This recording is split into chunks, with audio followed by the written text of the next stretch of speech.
बूढ़ापुर तहसील क्षेत्र के अतरौलिया विधानसभा के गांधी इंटर कॉलेज कौड़िया में महिला जागरूकता महासम्मेलन का आयोजन किया गया, जिसके मुख्य अतिथि के रूप में पंचायती राज मंत्री ओम प्रकाश राजभर ने कहा कि लोग आजमगढ़ को सपा का गढ़ कहते हैं। आगामी चुनाव में हम गढ़ को गढ़ई बनाने का काम करेंगे। इतना ही जैसे सब्जी में तेज पत्ते की तरह से हम लोगों का प्रयोग किए। सब्जी तैयार होने के बाद जिस तरह से लोग तेज पत्ते को चाट करके फेंक देते हैं, इस तरह से सपा वालों ने हमारी पार्टी का उपयोग किया। आगामी चुनाव में हम सपा को हार का स्वाद सिखाने का काम करेंगे। अध्यक्षता कर रही राष्ट्रीय महिला मंच की राष्ट्रीय अध्यक्ष राधिका पटेल ने कहा कि महिलाओं को 50% आरक्षण मिलना चाहिए। बिहार की तरह से यूपी में भी दारू बंद होनी चाहिए। महिलाओं को राजनीति में भी 50% का आरक्षण मिलना चाहिए। इसी मांग को लेकर के हम महिलाओं को जागरूक करने का काम कर रहे हैं। आगामी चुनाव में हमारी पार्टी महिलाओं को पुरुषों के बराबर अधिकार दिलाने का काम करेगी। विशिष्ट अतिथि डॉक्टर अरविंद राजभर ने कार्यक्रम को संबोधित करते हुए कहा कि आजमगढ़ की 10 विधानसभा सीटों पर 2027 में सुहेल देव पार्टी के विधायक होंगे, जो यूपी में ओम प्रकाश राजभर को मुख्यमंत्री बनाने का काम करेंगे। इस मौके पर विनोद राजभर, कुलदीप राजभर सहित अनेक लोग उपस्थित रहे। देखिए, आज भारतीय समाज पार्टी द्वारा महिला जागरूकता महारैली ये हम लोग पूरे प्रदेश ही नहीं पूरे देश में चला रहे हैं।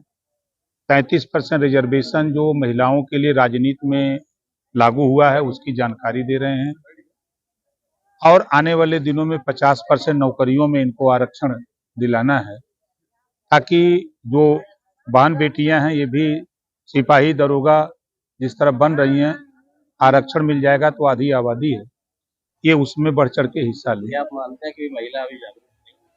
बिल्कुल मैं मानता हूँ, आज भी मैं मानता हूँ कि आज के भी जमाने में आप चले जाइए, अभी भी गाँव में आपको मिलेगी कि महिलाएं जो है अभी शिक्षा की तरफ अभी बहुत तेजी से जिस तरह हम लोग चाहते हैं उस तरह नहीं जागरूक है। इसके पीछे कारण क्या है? देखिए, ये कारण ये है कि अगर आप देखेंगे तो इतिहास, गौतम बुद्ध जी ने कहा कि बुद्धम शरणम गच्छामि संघम शरणम गच्छामि। महात्मा ज्योतिबा फुले ने संघर्ष किया कि एक समान शिक्षा। सावित्रीबाई फुले की देन है कि आज बेटियां पढ़ लिख रही हैं।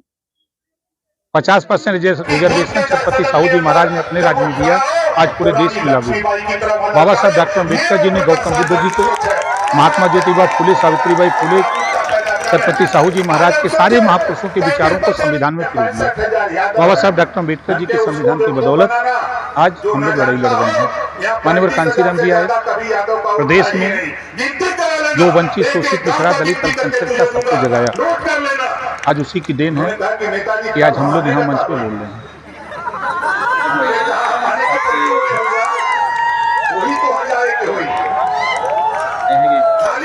राजनीति में तुमको मिला 33%, लेकिन आबादी 50%।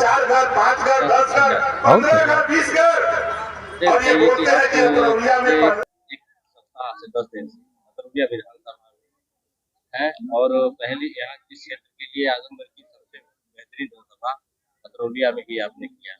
यह माननीय बलराम यादव जी का जो विकास पुरुष है, क्षेत्र को उन्होंने सड़कों से और चीजों से जोड़ा है, और पंचायती राज मंत्री भी रहे 2 बार। उन्होंने तो कहा जाता है कि अतरौलिया में कोई काम उन्होंने नहीं छोड़ा। आप पहले हैं अपने जमीनी, क्योंकि आप ऐसे नेता हैं कि जो आप धरातल की बात करते हैं। हम आपसे चाहेंगे कि इतने दिनों में आपने क्या कमियां पाई और क्या 27 का आज ही संदेश देना चाहते हैं? देखिए, जो गरीब कमजोर लोग हैं, नाई, गोंड, पाल, प्रजापति, बिंद, केवट, मल्ला, राजभर, चौहान, आर्य, रघुवंशी, बंजारा, बहरिया, कनार, जुल्हा, दुनिया, सारी साइंस जो उनके लिंक मार्ग है, आज ही कम से कम नहीं कुछ तो हमको अंदाजा है कि 60 से ऊपर दरखास्त के लिए कि साहब हमारा रास्ता जो है नहीं बना है, हमारा आरसीसी बना दीजिए, हमारा नाली पानी निकासी नहीं हो पा रहा है, इसको बनवा दीजिए। अगर ये चीजें हो गई होती तो ये दरखास्त क्यों देते? आज अगर अतरौलिया की बात करें तो कई गो दरोगा अतरौलिया से हैं निषाद, बिंद, केवट, मल्ला, राजभर, चौहान, प्रजापति, मौर्य, नाई, गोंड, कुम्हार, लोहार कई गो हैं? कोई है? पुलिस की भर्ती क्यों नहीं हुए? 27% रिजर्वेशन इनका लाभ इनको क्यों नहीं मिला? विकास पुरुष तो कहे जाते हैं, अभी तो एक विकास पुरुष के नाम पर एक कैलाश यादव जी मिले थे हमको, एक और मिले थे जो सांसदी लड़ते हैं, वो तो विनाश पुरुष बता रहे थे। क्या अतरौलिया में विकास नहीं हुआ है, मानते हैं क्या? पूरे देश में विकास हुआ है, अतरौलिया ही नहीं। देखिए आप सोचिए, कांग्रेस की सरकार में सिंगल सड़कों की आवश्यकता थी, सिंगल सड़कें बनी। फिर आगे सरकार आई तो डबल लेन सड़कों की जरूरत है, फिर 4 लेन, फिर 6 लेन, अब एक्सप्रेसवे बन रहे हैं। ये अनवरत प्रक्रिया है। 30 साल पहले आप जाइए तो लोग खुले में शौच करते थे, आज बड़े पैमाने पर लोग शौचालय का उपयोग कर रहे हैं। उसकी उपयोगिता उनको समझाई गई, बताई गई, आज उसका उपयोग कर रहे हैं। आप चले जाइए स्टेशनों पर, पहले सिंगल रेल लाइन थी, आज डबल हो रही हैं। स्टेशनों का विकास हो रहा है, चले जाइए एयरपोर्ट पर, हर जगह आपको विकास। ये हम नहीं कह रहे हैं कि कांग्रेस ने नहीं किया, वो नहीं किया, वो नहीं किया, लेकिन आवश्यकता ही उत्पत्ति की जननी है। आज एक्सप्रेसवे आप जहां बैठे हैं, आप यहीं देखिए, बगल में पूर्वांचल, आजमगढ़ से आप पहले कितने घंटे में जाते थे, आज कितने घंटे में जाते हैं, आप अध्ययन कर लीजिए। भाई वो हिचकोले खिलावे, लेकिन समय की बचत, हाँ नहीं है, समय की बचत हुई कि नहीं?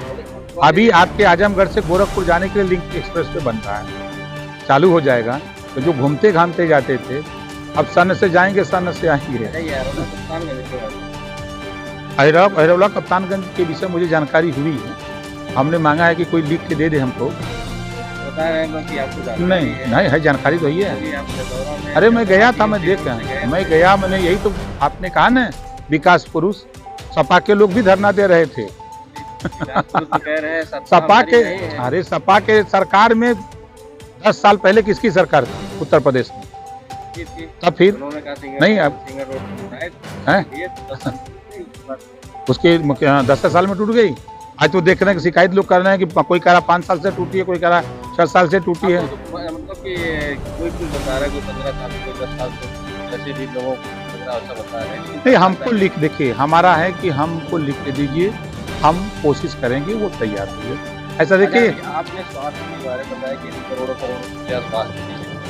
यहाँ के क्षेत्रीय विधायक डॉक्टर संग्राम यादव जी कहते हैं कि आधी रात को एस्टीमेट देता है तो तुरंत पैसा देने का काम करते हैं। हम जांच विशेष की कोई बात नहीं, अभी तो कहते हैं हम पूरा अपना जो निधि का पैसा हम स्वास्थ्य पे ही देते हैं। वापस चला गया पैसा, आप ही लोग अखबार में निकाले हो ना, 5 विधायकों का पैसा, निधि का 5 करोड़ वापस चला गया, नहीं खर्च कर पाए। कहाँ दिए? हम नहीं बोल रहे हैं, वो कागज रिकॉर्ड बोल रहा है। बतिया बा कहकुतिया नहीं, मेहर बा घर खटिया नहीं है। पैसा वापस क्यों गया? पिछली बार आप ठीक, इस बार कह रहे हैं कि कहाँ गढ़ है, रजिस्ट्री है कहाँ? माना जा रहा है, धैर्य रखिए। अरे 2 साल का टाइम है, कहीं घबरा रहा है। 2 साल में आप देखिएगा ना, बड़े बड़े पहलवान चारों गाना चीत होंगे। कोई बताया घर तो गढ़ ही बनाने के बाद। अरे देखते जाइए ना, आपको क्या लगा है? आपको क्या लगा? हमको लगा नहीं, आपको जनसभा लगी, अच्छी लगी आपकी जनसभा लगी ना। ये सोए हुए लोग हैं, अभी तो ये शुरुआत की जनसभा। तो आप परिणाम ये सुनिए किसके लिए? 22 में सभा में तभी न गए, अभी न 10 जीते, अम्बेडकर नगर जीते, आजमगढ़ जीते। लोग कह रहे हैं कि अतरौलिया से ही अतरौलिया को लक्ष्य बनाए हैं। नहीं, अतरौलिया को नहीं, 19 को फूलपुर में है। आप देखिएगा ना, 6 महीना में लोग कहें कि आजमगढ़ को लक्ष्य बनाए हैं, अभी अतरौलिया को बता रहे हैं। 6 महीना में क्या कि आजमगढ़ में कहीं कार्यक्रम कर रहे हैं। तो क्या मूलभूत जो आपको पंचायती राज कई नालियाँ गाँव में, कई नालियाँ टूटी है, इसके बारे में भी कुछ ऐसा मत बन रहा है या? देखिए अभी मेरा नाम राधिका पटेल है, सोहेल देव भारतीय समाज पार्टी की मैं महिला मंच की राष्ट्रीय अध्यक्ष हूँ। मैं महिलाओं के लिए इनका रोना रहता है, लड़ाई लड़ रही हूँ। क्या संदेश देना? देखिए, मैं अपनी महिलाओं को संदेश देना चाहती हूँ, जो हमारी लड़ाई शराबबंदी को लेकर के है। मैं चाहती हूँ कि जिस तरह बिहार और गुजरात में दारू बंद है, यहाँ पे यदि दारू बंद हो जाता उत्तर प्रदेश में भी, तो यहाँ पे भी उनके बच्चे कम से कम पढ़ लिख लेते हैं और डॉक्टर, मास्टर, बाबू, कलेक्टर, दरोगा बन करके आते हैं।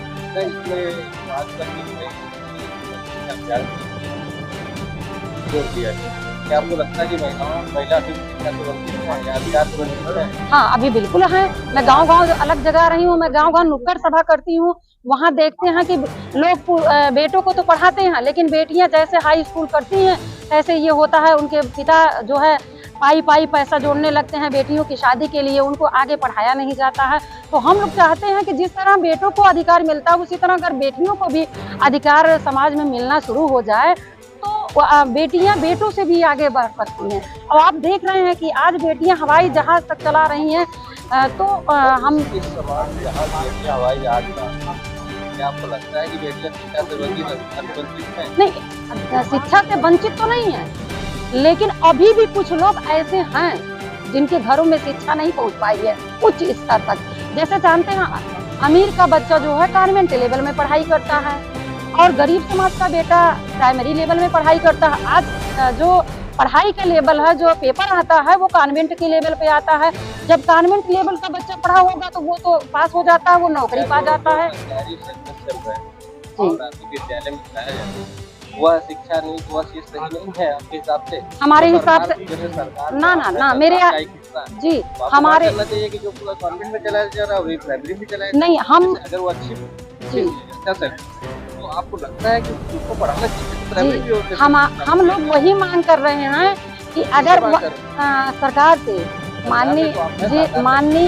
माननीय प्रधानमंत्री जी से मैं मांग कर रही हूँ कि यदि वन देश वन राशन कार्ड बन सकता है तो वन देश वन समान शिक्षा भी लागू की जाए, ताकि जो कॉन्वेंट लेवल की पढ़ाई है वो प्राइमरी जूनियर हाई स्कूल में भी लागू की जाए। वही शिक्षा जी जी एक शिक्षा नीति लागू करना है। और महिलाओं को उत्थान के बारे में आपने क्या प्लान किया है? जैसे क्योंकि महिलाएं जैसे आज ज्यादातर आत्महत्या महिला करती है, क्योंकि महिला को माना जाता है पुरुष के अपेक्षा पुरुष की वजह से करती है। नहीं, ऐसे ये नहीं किया जा सकता। अगर महिला आत्मनिर्भर बन सकती है, स्वावलंबी बन सकती है, झांसी की रानी बन सकती है, तो महिला आत्महत्या क्यों कर रही है? देखिए, महिलाएं हमारी आत्महत्या क्यों कर रही हैं, उसका एक रीजन है। रीजन क्या है? जब वो सभी जगह से प्रताड़ित होती हैं तो उनके आगे पीछे कुछ नहीं दिखता है। इसलिए माननीय मंत्री जी से सुनिए, मैं माननीय मंत्री जी से मांग कर रही हूँ कि जिस दिन माननीय मंत्री जी की सरकार बने उस दिन यहाँ फैक्ट्रियां चलाई जाए, हमारी महिलाओं को भी उस फैक्ट्री में भागीदारी मिले, ताकि वो आत्महत्या करने के लिए मजबूर न हो। जी जी जी, वह स्वतंत्र हो जाएंगे, रोजगार पा जाएंगे, तो उनको आत्महत्या करने की कोई जरूरत नहीं पड़ेगी। जी जी जी। और कुछ बताना चाहती हैं? बस मैं अपने आप सभी को धन्यवाद देते हुए, क्योंकि आप लोग देश के वो कर्णधार हैं जो समाचार सब जगह पहुंचाते हैं, इसलिए मैं आप लोगों को बहुत बहुत धन्यवाद देती हूँ और अपनी बहनों से कहना चाहती हूँ कि आप लोग घबराइए ना, इस भागीदारी में आप लोग मेरा सहयोग देंगी।